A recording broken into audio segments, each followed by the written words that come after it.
ایک مجلس تھی، مولانا یوسف صاحب رحمۃ اللہ علیہ اور سارے حضرات بیٹھے ہوئے تھے. حاجی بشیر صاحب، مولانا احسان صاحب کے والد صاحب، انہوں نے مولانا یوسف صاحب سے کہا کہ یہ عبدالوہاب جو ہے نوجوانوں کو وظیفے بتلاتا رہتا ہے، تو اس کو کسی کی طرف سے اجازت ہے؟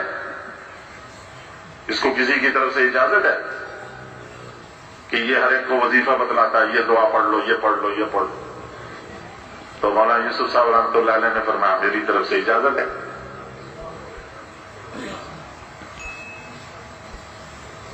حاجی بشیر صاحب خاموش ہو گئے. جب سارے چلے گئے، کمرے میں صرف دو ہی رہ گئے، مولانا یوسف صاحب اور حاجی بھائی عبدالوہاب صاحب. تو جب سب چلے گئے تو مولانا یوسف صاحب نے بھائی عبدالوہاب صاحب سے کہا وہ کیا وظیفہ بتلاتا، مجھے بھی تو بتا دے. ایسا نے کہا میں اپنے پاس سے تھوڑی بتاتا ہوں، میں نے وہ فلاں حسن حسین کتاب میں دیکھی تھی، تو اس میں سے جو دعائیں تھی، حسن حسین دعاؤں کی مجموعہ کتاب ہے، اس میں سے وہ دعا میں نے دیکھی، وہ میں بتا دیا کرتا ہوں. ایسا نے مولانا یوسف صاحب نے کہا ٹھیک. تو وہ جو حاجی صاحب کی دو تین چیزیں ہیں تو بہت ساری، لیکن وہ دو تین چیزیں جو حاجی صاحب اپنے پاس سے نہیں بتلاتے، وہ بھی کہیں قرآن حدیث سے ہی ان کو ملا ہوا ہے، اور مولانا یوسف صاحب نے تو ان کو اجازت دے دی بتلانے کی. انہوں نے مجھے کہا کہ بتا دیا کرو، اور فرماتے تھے بہت آسان نسخہ ہے، بس صبح 3 دفعہ قل هو اللہ احد پڑھ لو، قل اعوذ برب الفلق پڑھ لو، قل اعوذ برب الناس پڑھ لو. حدیث پاک میں آتا ہے سورہ اخلاص، سورہ فلق، سورہ ناس بسم اللہ کے ساتھ 3 دفعہ صبح پڑھ لو، 3 دفعہ شام پڑھ لو. یکفیک من کل شیء، ہر چیز کی کفایت کرے.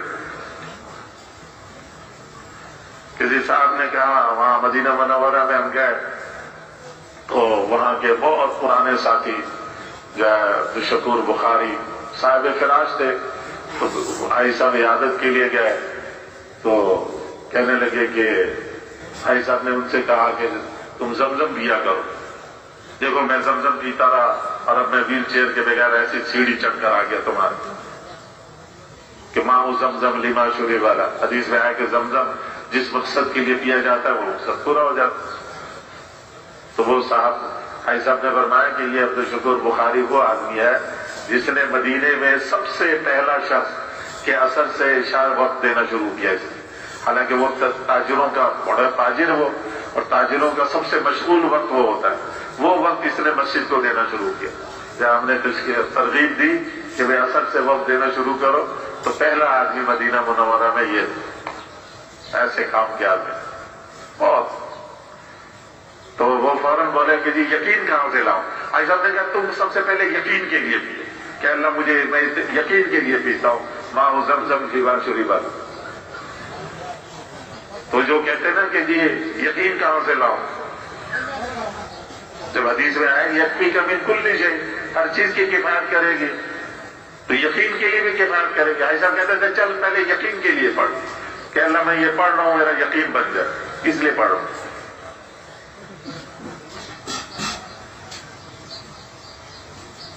اور جتنے گھروں کے مسئلے مسائل ہیں، ان سارے گھروں میں، جتنے ہمارے گھروں میں تبلیغی غیر تبلیغی، اہل علم غیر اہل علم، دنیا دار دیندار، گھروں کے جھگڑے کی بنیادی وجہ کیا ہے کہ ہم گھروں میں اس مسنون طریقے سے نہیں داخل ہوتے. مسنون طریقے سے گھر میں نہیں داخل ہوتے. جس گھر میں بغیر سلام، بغیر بسم اللہ کے آدمی داخل ہوتا ہے، ایک شیطان دوسرے سے کہتا آجا آجا، اس گھر میں کھانا بھی ملے گا، ٹھکانا بھی ملے گا. تو ہر آدمی دو شیطان کو اپنے ساتھ لے کے اندر داخل ہوتا. پھر کہتے ہیں جی بچے لڑتے بہت ہیں. لڑتے تو لڑیں گے، جب اپنے ساتھ دو شیطان اندر لے کر آئے تو لڑیں گے نہیں تو اور کیا کریں.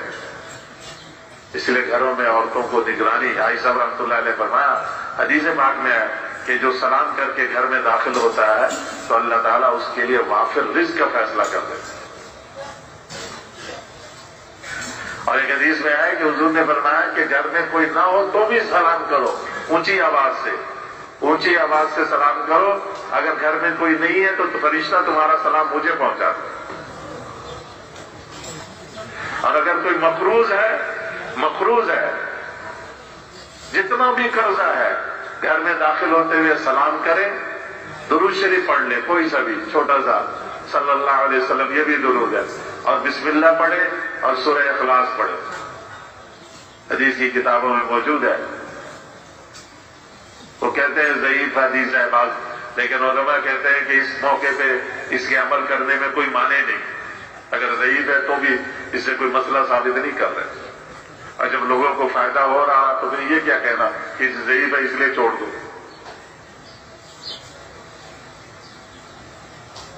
ایک دفعہ سلام، ایک دفعہ درود شریف، ایک دفعہ بسم اللہ، ایک دفعہ سورہ اخلاص، 1 منٹ بھی نہیں لگتا۔ جتنا بھی قرضہ ہوگا اللہ غیب سے اتارنے کا انتظام کر دے۔ جب گھر میں داخل ہو، گھر کے لڑائی جھگڑے فساد سے بھی وقت تنگ ہو گئے، اور اللہ پاک کی طرف سے رزق کا بھی بندوبست ہو گیا اور قرضے بھی اتر گئے، اور کیا چاہیے؟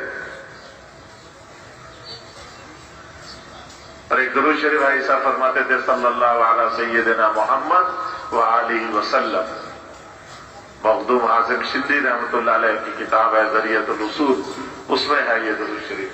فرماتے تھے جو 500 دفعہ اس درود شریف کو پڑھ لے گا، دنیا آخرت میں اللہ کے سوا کسی کا محتاج نہیں ہوگا۔ اب جب فارغ ہو گئے تو اب کام کیا کرنا ہے؟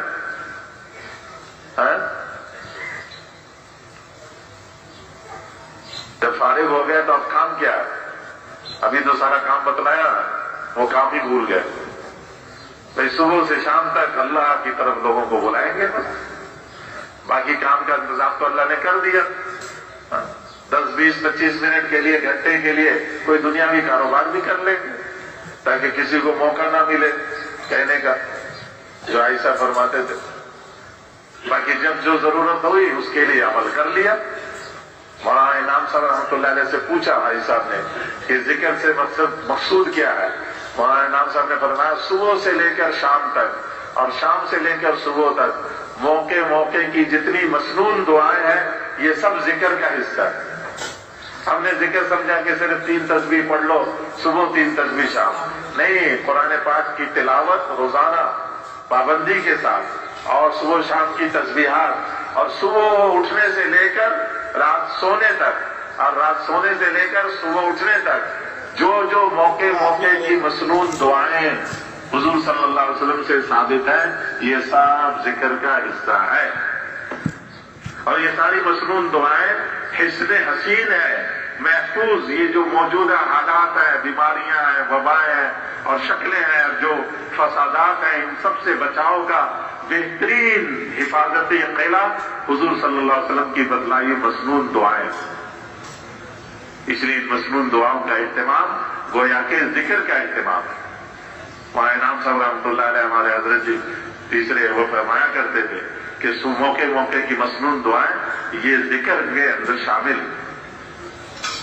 تلاوت قرآن، صبح شام کی تسبیحات اور موقع موقع کی مسنون دعائیں، کھانے سے پہلے، کھانے کے بعد، سونے سے پہلے، سو کر اٹھ کر، تلخلا جاتے ہوئے، بیت الخلا سے نکلتے ہوئے، کپڑا پہنتے ہوئے، بازار جاتے ہوئے، بازار سے گھر میں داخل ہوتے ہوئے، گھر سے نکلتے ہوئے، ہر موقع کی جو مسنون دعائیں، مسجد میں آ رہے ہیں، مسجد سے جا رہے ہیں، آپس میں مل رہے ہیں، یہ ساری مسنون دعائیں یہ ذکر ہے۔ کریں گے نا انشاءاللہ اس کا اہتمام۔